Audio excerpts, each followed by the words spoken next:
जय Hind defence lovers. आज की टॉप हेडलाइंस कुछ इस प्रकार है। तेजस मार्क 2 और एमका मार्क 1 के इंजन के लिए फाइनल अप्रूवल बेहद ही जल्द। तेजस फाइटर में टेस्ट करने के लिए भारत का स्वदेशी कावेरी जेट इंजन तैयार हो जाएगा 3 वर्षों में। तेजस मार्क 2 के डेवलपमेंट पर हुई एक हाई लेवल मीटिंग। भारत के डिफेंस एक्सपोर्ट ने 2024-25 के पहले क्वार्टर में तोड़े सारे रिकॉर्ड और भारत लॉन्च करेगा नेपाल की सैटेलाइट।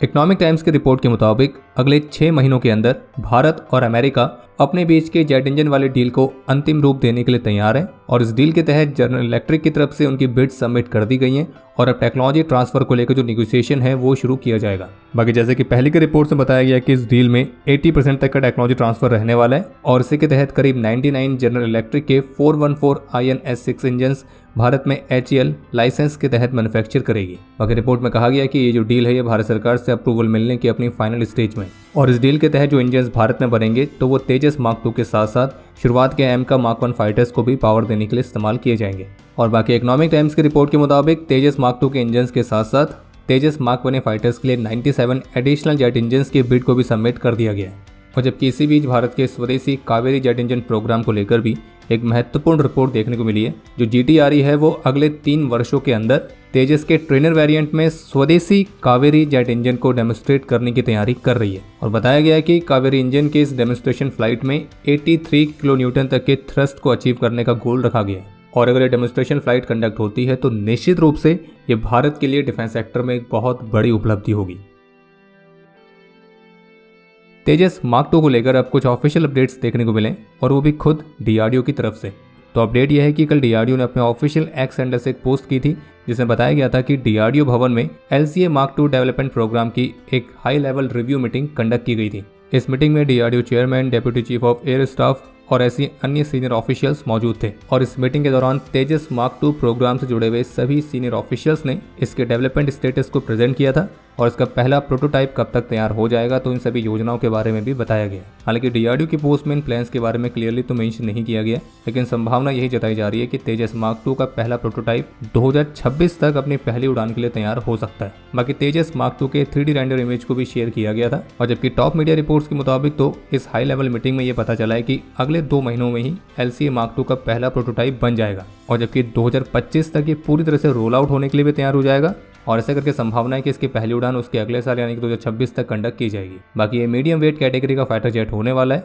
जो कि advance sensors, advance avionics, advance weapon systems in सभी से इक्विप्ड होगा और जबकि लेटेस्ट इमेजेस से भी सामने आया है कि तेजस मार्क 2 में 13 हार्ड पॉइंट्स होने वाले हैं अलग अलग तरह के वेपन सिस्टम्स को कैरी करने के लिए। बाकी अगर आपको तेजस मार्क 2 के बारे में डिटेल में जानना है तो उस पर ऑलरेडी डिटेल वीडियो आपको हमारे चैनल पर मिल जाएगी, तो आप उसके माध्यम से भी इसके बारे में और भी अच्छी तरह से जान सकते हैं। इसके अलावा DRDO की तरफ से इस बारे में भी जानकारी दी गई है कि सुलूर में आयोजित तरंग शक्ति 2024 के फेज 1 के दौरान इंटरनेशनल डिफेंस एविएशन एक्सपो 2024 में DRDO ने अपने 40 स्वदेशी तौर पर विकसित किए गए एडवांस सिस्टम्स और टेक्नोलॉजीज को भी शोकेस किया है, जिसमें Astra missile, Nirbhay missile, anti radiation missile, Pinaka guided rockets, Akash NG, Tapas UAV, JVPC gun यानी कि joint venture protective carbine, 100 bomb, अलग अलग तरह के रडार्स और हाँ LCA मार्क 2 तो इसको भी शोकेस किया गया था।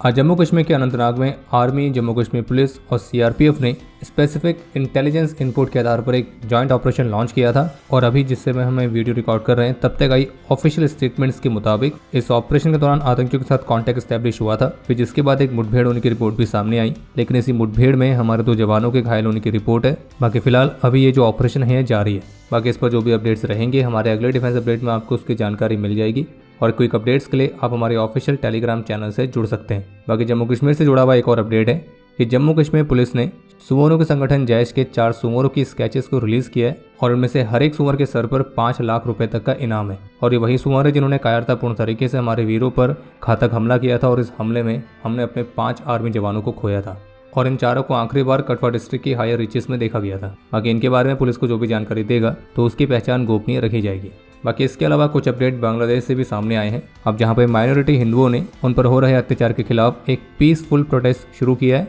और एक बहुत बड़े लेवल पर यह प्रोटेस्ट देखा गया और जबकि कल शुक्रवार को वेस्ट बंगाल के कूच बिहार जिला में भारत बांग्लादेश सीमा पर एक बार फिर से करीब 1000 बांग्लादेशी नागरिकों ने भारतीय सीमा की तरफ अप्रोच करने का प्रयास किया था और जिस पर बीएसएफ ने तेजी से रिस्पॉन्ड करते हुए बीजीबी की मदद से सफलतापूर्वक उन सभी बांग्लादेशी नागरिकों को वापस भेजा। और बताया जा रहा है कि बांग्लादेशी नागरिकों का जो एक ग्रुप है तो ये भारत बांग्लादेश सीमा की फेंस से करीब 400 मीटर्स की दूरी पर इकट्ठा हुआ था, लेकिन कोई भी अंदर नहीं घुस पाया क्योंकि जो बॉर्डर है वो पूरी तरह से सील्ड है।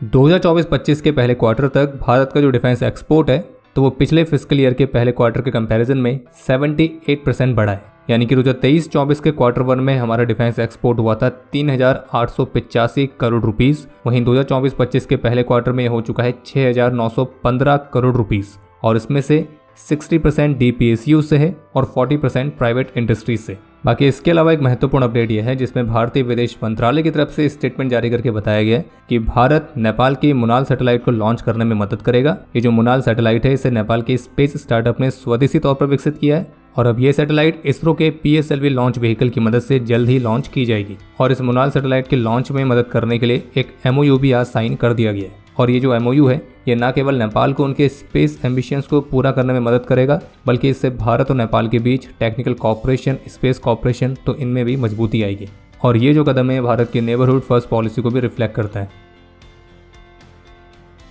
आज शनिवार को रशिया की तरफ से बताया गया है कि उन्होंने इस वर्ष अप्रैल के महीने से ही अपनी आर्म्ड फोर्सेस में भारतीय नागरिकों की भर्ती को रोक दिया है और बाकी जो भारतीय उनकी मिलिट्री सर्विस में वॉलंटरी कॉन्ट्रैक्ट के तौर पर अभी भी मौजूद हैं तो उनके अर्ली डिस्चार्ज के लिए भी वे काम कर रहे हैं। बाकी इसके अलावा रॉयटर्स की तरफ से एक रिपोर्ट जारी की गई है जिसमें सोर्सेस के हवाले से बताया गया है कि रशियन मिलिट्री की करीब दर्जन भर पर्सनल को ईरान की फतेह 360 close range ballistic missile system को ऑपरेट करने के लिए ईरान में ट्रेनिंग दी जा रही है और ये भी उम्मीद जताई जा रही है कि ईरान जल्द ही सैकड़ों की तादाद में अपनी मिसाइल्स रशिया को डिलीवर करेगा। वहीं इसके अलावा एक अपडेट ये भी सामने आया है कि यूएस गवर्नमेंट ने सऊदी अरेबिया के लिए अब ऑफेंसिव वेपन्स की सेल वाले बैन को हटा दिया है। इसके अलावा फिलीपींस और चीन के बीच भी एक नया तरह का विवाद देखने को मिला है जिसमें फिलीपींस मिलिट्री के चीफ की तरफ से बताया गया है कि साउथ चाइना सी में एक रूटीन पेट्रोलिंग के दौरान चाइनीज एयरफोर्स के 2 एयरक्राफ्ट ने फिलीपींस एयरफोर्स के एयरक्राफ्ट के रास्ते में कुछ डेंजरस मनोवर्स को एग्जीक्यूट किया था और फ्लेयर्स भी ड्रॉप करी थी। बाकी अब समय है आज के इतिहास का। आज के दिन 1995 में जम्मू कश्मीर के कुपवाड़ा में अपने अदम्य साहस और वीरता का परिचय देते हुए लांस नायक परशुराम जाट वीर गति को प्राप्त हुए थे और इन्हें मरणोपरांत शौर्य चक्र से सम्मानित किया गया। बाकी आपके लिए आज का प्रश्न है कि तरंग शक्ति का फेज 2 एयरफोर्स के कौन से बेस पर आयोजित किया जाएगा। और अब समय है आज के टॉप 3 कमेंट्स का जो ये रहे आपकी स्क्रीन पर।